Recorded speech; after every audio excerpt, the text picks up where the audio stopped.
semua unsur-unsur pemerintah, kelurahan, baik itu tingkat RW, RT, dan seluruh pihak puskesmas ini, termasuk salah satunya yang cukup berjaya untuk memberantas kemiskinan ekstrim ini. Bapak bisa melihat langkah-langkah kedua. Saya mau keluar, tetapi saya dimodali A, B, C, D yang dapat pena. Namun pun demikian, tidak serta-merta langsung dikasih keluar, kecuali Bapak itu sudah dianggap mampu untuk menghidupi kebutuhan hidupnya, baru kemudian diadakan graduasi.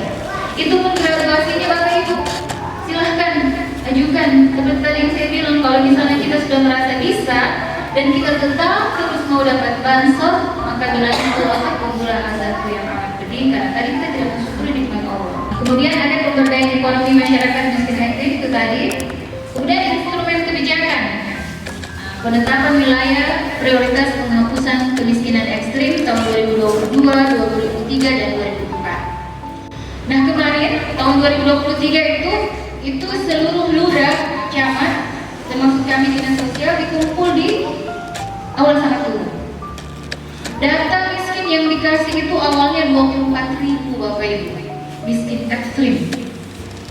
Kemudian oleh dinas sosial data tersebut diolah, betul nggak kita miskin ekstrim? Sementara kita lihat sendiri tetangga-tetangga kita yang miskin tidak ekstrim lah. Kemudian diolah, ternyata hasil pengolahan dari 24.000 itu cuma tersisa 421. Kenapa tersisa segitu? Karena di data DTKS disandingkan antara data yang dikasih oleh P2KE dengan data DTKS disandingkan, ternyata sebagiannya itu ada yang sudah jadi PNS, ada yang sudah jadi karyawan BUMN, BUMD, ada yang sudah meninggal, sudah pindah wilayah, sudah dapat bansos, PKH, terus BPMT, juga sudah dapat PBI, sehingga tergeserlah semuanya, berarti bukan miskin ekstrim. Maka yang tersisa 421. Kemudian yang 421 ternyata ada di sini satu kakak, bapak dan anak. Di waktu ada. Kemudian tim turun gabungan dengan kelurahan, kalau tidak salah ya Padu Raya atau tim Dimsa saja, saya lupa. Tim turun dan dari 421 itu berkurang menjadi 421 itu 70 kakak, berkurang menjadi 38 kakak.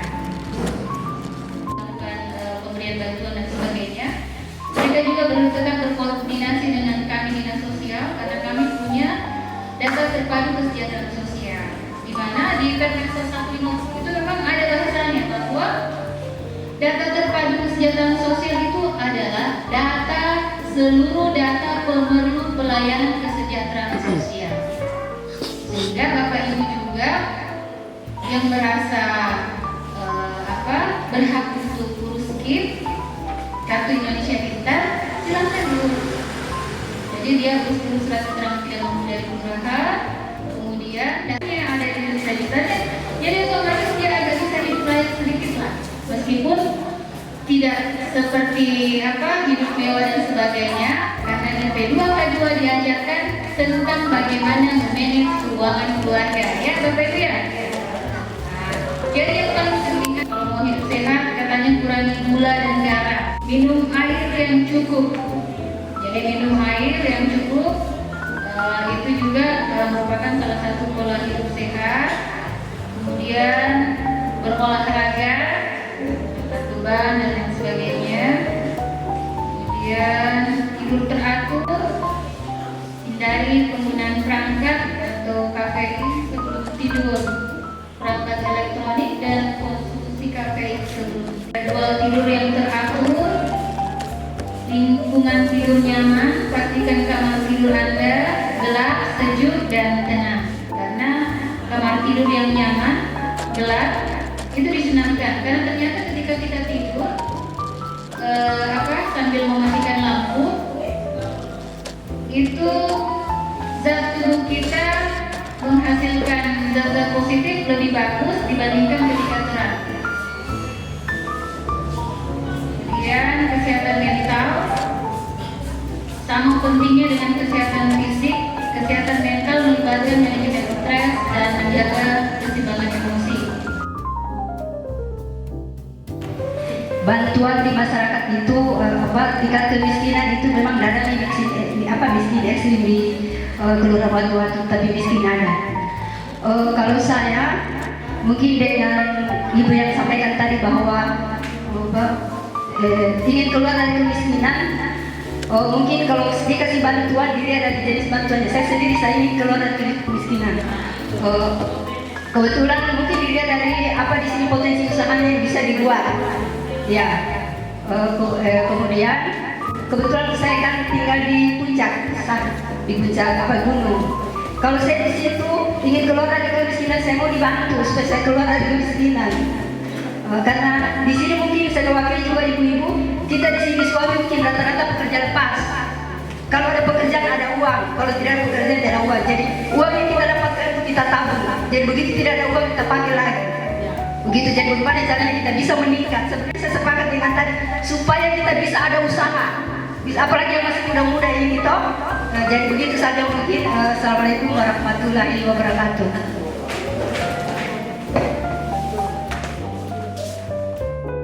Untuk Ibu Sumarti, bagus sekali pertanyaannya, bagus sekali juga cita-citanya. Ingin keluar dari kemiskinan, bagaimana caranya? Apakah bisa saya dibantu bantuan sosial? Ya? Kemarin, bantuan ini diberikan pada usaha apa?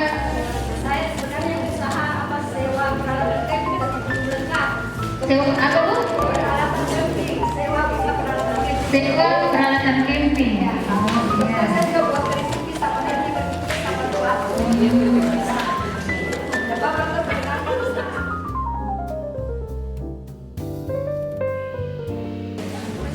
Jadi intinya begini Bu, ketika Ibu punya rencana untuk keluar, selama ini Ibu dapat bantuan ya? PKH. Ibu coba bicara sama pendamping PKH.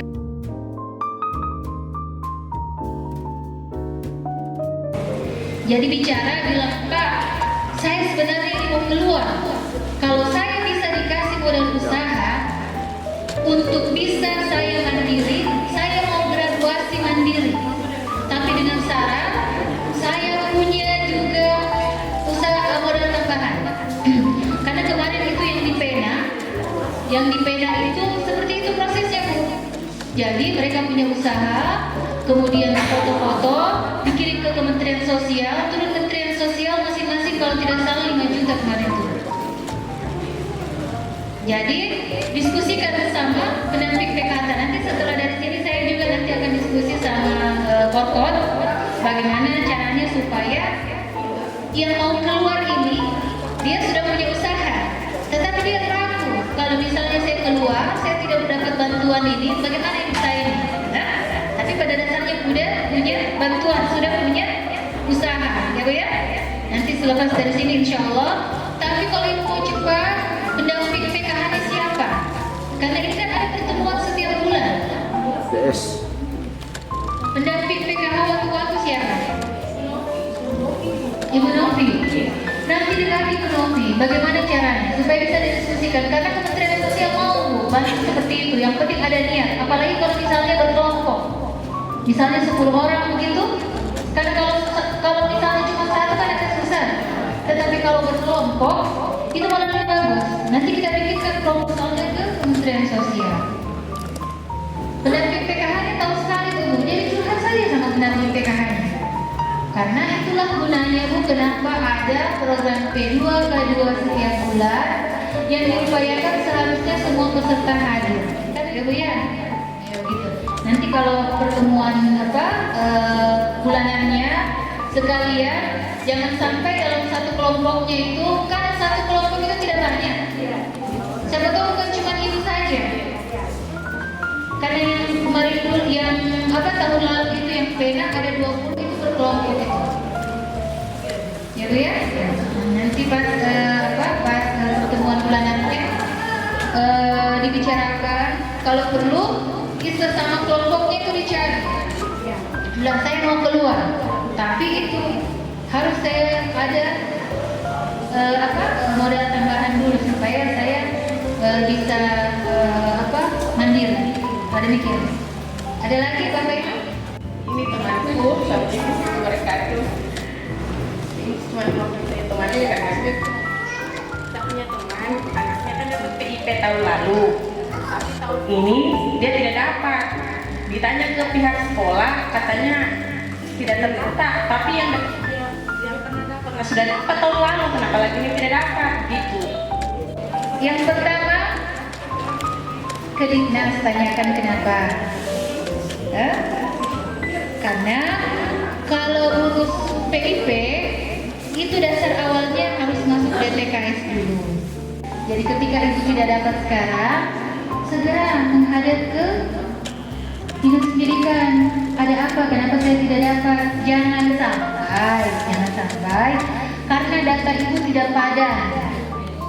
Nah, tetapi yang paling penting, pastikan dulu data ibu padan kan? Ibu pernah tidak merubah ibu punya kakak, tapi ibu belum ke Dinas Sosial kasih padan? Hati-hati loh itu Bu. Ibu bisa saja tahun ini dapat, tahun berikutnya tidak dapat,